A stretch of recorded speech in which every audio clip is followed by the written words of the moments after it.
So here's the problem. Most of us want a camera that is great for vlogging, great for talking head, and great for B-roll. We just want a camera that does everything. But we also want it to be easy to use because we don't want to spend months and months trying to learn how to use our camera, and we want it to be affordable. But we definitely don't want to sacrifice the quality and make it look like we filmed everything on a potato. So that is probably why you're now considering getting the A6600 and why you're watching this video. Well, I've been using this camera for over a year, so I thought it was about time that I would make a review where I share my experience, I share what I like about it, what I don't like about it after a year of using it, and why I ditched the A7 III for the A6600.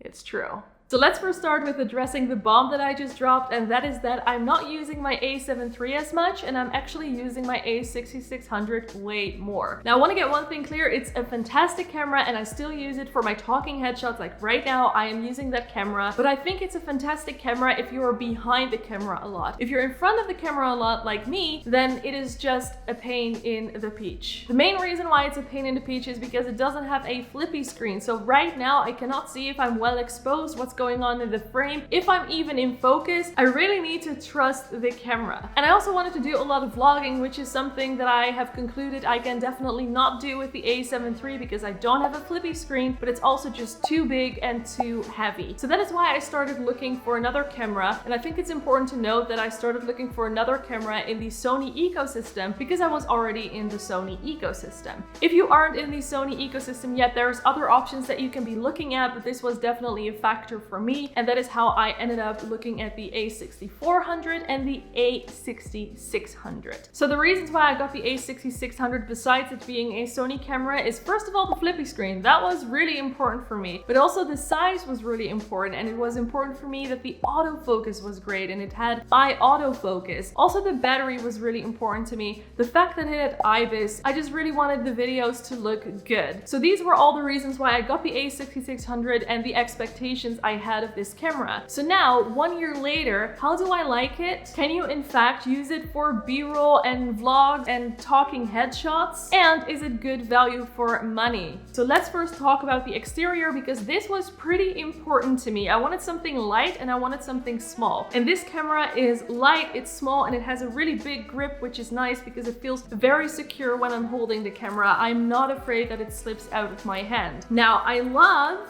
that it has a flippy screen, and I absolutely hate the cold shoe or the hot shoe. I don't even know what it's called, but I hate it. I don't understand why they placed it here because you cannot use an external microphone, which I always recommend because audio quality is really important. You cannot use an external mic and the flippy screen. And that is why I had to buy this little thingy from Small Rig. Now the link is in the description, everything camera, everything will be linked in the description if you want to check it out. So I had to get this little thing from Small Rig so I could put my external microphone right here on the side and I could still use my flippy screen. I think that this is a great solution. So it's not a deal breaker for me, but it's something to take into consideration if you're getting this camera. Okay, I'm gonna have to pause the video right here because do you remember what I just said about the A7 III? The main reason why it's a pain in the peach is because it doesn't have a flippy screen. So right now I cannot see if I'm well exposed, what's going on in the frame, if I'm even in focus. This is exactly the point that I was trying to make. Like we went from a well exposed shot to a very underexposed shot and we didn't even know because we didn't have a flippy screen like we do right now on the A6600. I tried to color correct it in post, but it's just sometimes that's just not good enough. So we're going to do it differently. I'm going to reshoot the rest of the video and we're going to be using the A6600 for that. So the second reason why I got this camera is because of the IBIS. And if you're unfamiliar with what IBIS means, it means in-body image stabilization. So in other words, your camera will help stabilize the footage when you're walking around and you're doing your thing. And this was really important to me because I wanted a camera that I could use as a vlog camera, so I could use all the stabilization that I could get. And that is actually one of the main reasons why I went with the A6600 instead of the A6400. Although the A6400 is cheaper, it also doesn't have IBIS, and I knew that if I was going to save money and not get the result that I wanted because it had too much shake and I would just be bothered with it, it wasn't going to be worth it for me. Now, I have friends that are happy with their A6400, but I personally just really don't like the shaky footage. So I decided to spend some more money and get the A6600. Now, the footage is still pretty shaky, I have to admit. So imagine what it would be like with the A6400. When we're looking to get a new camera, we're all very concerned with image quality because we want our videos to look good. So how does this camera compare to that camera? Now, as you know, this is not a comparison video, but what I can say is that the A6600 is a really great camera, but it also mostly depends on the lens that you're using. When you're looking at a camera body, the most relevant components are the sensor size and the size of the pixels, which is way too technical for this review, so I'm just going to link a video in the description if you want to learn more about that. Other than that, it mostly depends on the lens that you're shooting with, and right now I'm shooting on the 10 to 18 mil, which is very wide, which I love because it's great for vlogging and you have some flexibility as you can zoom in and out. So I absolutely love this lens, which is why it's basically glued to my A6600.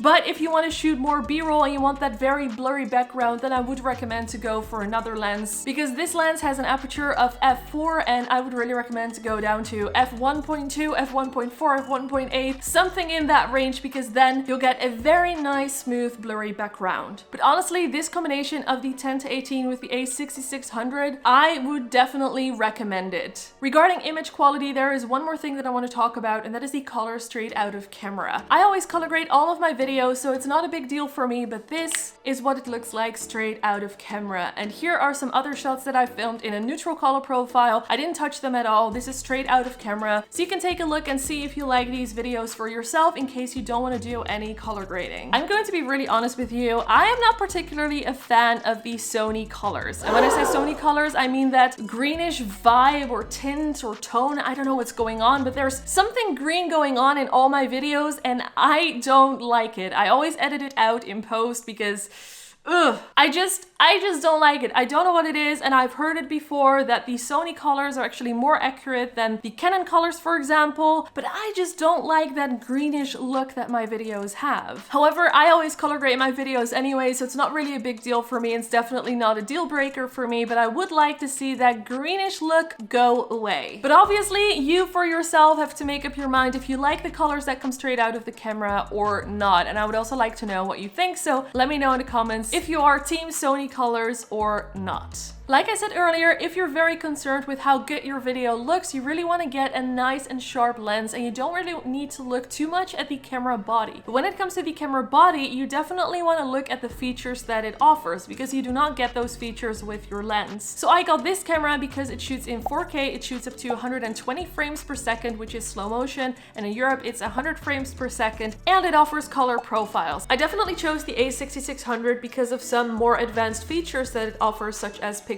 profiles. Now, if you're just using this camera as a run and gun camera and you're just going to use the neutral picture profile, this is not something to worry about. But I honestly love that even though right now I'm shooting in a neutral color profile, I do have an option to shoot flatter and shoot in S-Log2, for example, if I want more dynamic range. If that doesn't mean anything to you, then the only thing that you need to understand is that with a picture profile such as S-Log2, you can be more flexible with the colors if you like the color grade in post. Now, if you don't want to color grade and you just want straight out of camera stuff, then S-Log2 is nothing to worry about. However, I definitely think that that is one of the reasons why the A6600 is just a very nice and interesting camera for a lot of different people. If you've been looking into Sony cameras, you've probably heard people complain about the Sony menu, and I agree, it is not the most intuitive menu, but I am not really in the menu that often. And the reason why I'm not in the menu that often is because I programmed the buttons on the camera. Now, this is another more advanced feature, but I really think that even if you're just starting out with a camera, this is something that's going to help you so much, because you're kind of avoiding the Sony menu and you just save a lot of time. Now, what I did, for example, is I programmed a button for white balance, but also if we look at this wheel, you can see a 1 and a 2. So those are two programs that you can design however you like. So what I did is video program 1 is set to 25 frames per second, 4K, and the shutter speed is set to 1/50th. And program 2 is set to 100 frames per second, 1080p, and a shutter speed of 1/200th. So now every time that I switch from slow motion to real speed stuff, I don't need to go into the menu and change the settings. I can just switch from 1 to 2 and vice versa. So this really makes using the camera way easier and way faster. So I highly recommend doing that if you're going to get this or another Sony camera. And whenever I do need to go into the Sony menu and I cannot find something,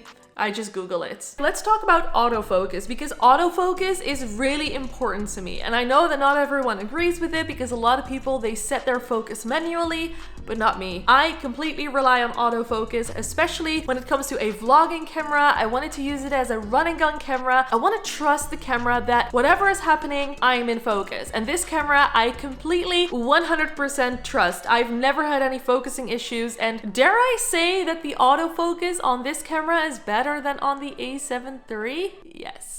Now the A6600 has eye autofocus, which means that it identifies your eye and then it just snaps to it and it won't let go, which is really good. And in the past year, I haven't had any issues with eye autofocus whatsoever. I've been really impressed with the autofocus, and I think one of the main reasons why it's better than the A7 III is because the A7 III has face autofocus and not eye autofocus. And when I use the A7 III, I make sure that the background is very blurry and I shoot in S-Log. So those two things don't really go well together with autofocus, so that might have been one of the reasons, but with the A6600 I haven't had any issues. So we're back to the first setup, but this time I'm shooting with the A6600 and a 10-18 Sony lens. And don't worry, we're not closing out the video just yet, because I haven't talked about one of the most important things and one of the reasons why I chose the A6600 over the A6400, and that is battery and battery life. There's actually two reasons why I chose the A6600 over the A6400. The first reason is that the battery is bigger and better. The battery life is longer than the A6400, and the second reason is that this is the same battery that my A7 III uses, and in the future when I want to get an A7S III, this is also the battery that that camera uses. Now this may not feel relevant to you at all because this Sony camera might be your first camera, so why would you worry about that? Well, I actually think it is still very relevant to you, because right now you're choosing the A6600, but maybe in the future you want to upgrade to another camera, or you want to expand and you want to get another camera next to the A6600. Being able to use the same battery for multiple cameras is a game changer, because you only have to buy one type of batteries. You don't need to buy a lot of different batteries, so you're actually saving a lot of money. You don't have to carry a lot of different batteries, and you also don't have to carry different chargers. You can just use one charger and one type of battery. So yeah, I definitely think that it's still very relevant even if you're not in the Sony ecosystem just yet. What I can say from my experience is that the battery life of the A6600 is pretty good, and after a year it is just as good as at the beginning of the year, even though I'm using these batteries quite often for both of my cameras. I've rarely had to switch out the battery for another one. I always bring a second battery, which I recommend everyone to do, but most of the time when I go vlogging for an entire day or just film for an entire day, I'm good to go with just one battery. It does depend on the quality that you're shooting in, if you're shooting in 1080p or in 4K, if you're shooting a lot of slow motion and stuff, if you leave it on all the time. So I always recommend bringing two. Now I have a link in the description for these specific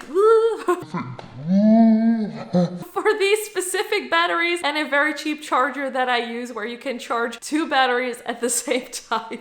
That was so dumb. At the beginning of this video, we asked a few questions. Is this camera good for vlogging? Is it good for talking headshots? Is it good for B-roll? And is it good value for money? Throughout the videos, you've seen vlog bits, you've seen B-roll bits that were shot with this camera and talking head bits like right now, so you can totally decide for yourself. But in my personal opinion, I think that it's great for vlogging. For talking headshots, it's great as well because it has a flippy screen, which the A7 III doesn't have. We'll not get into that again. But I personally would go for another lens for talking headshots because I would like the background to be a little bit blurrier. Same story when it comes to B-roll. I would totally recommend this camera for B-roll. I would just put a different lens on it. This lens is perfect for vlogging. You could use it for talking head, but I would really go for a lens that offers a shallower depth of field. And then of course, probably even the most important question is this good value for your money? Well, for that, you would have to click on the link in my description to find out the current price and decide for yourself. But in my personal experience and what I paid for it, I definitely think that it is worth the money. But of course, at the end of the day, you would have to decide for yourself. So I really hope that this review was helpful for you. And besides a great camera and a great lens, we also need great audio. So make sure to check out this review that I did on the Deity 4 Duo, a small, affordable, but revolutionary microphone. And of course, make sure to hit subscribe and the notification bell so you won't miss out on new videos.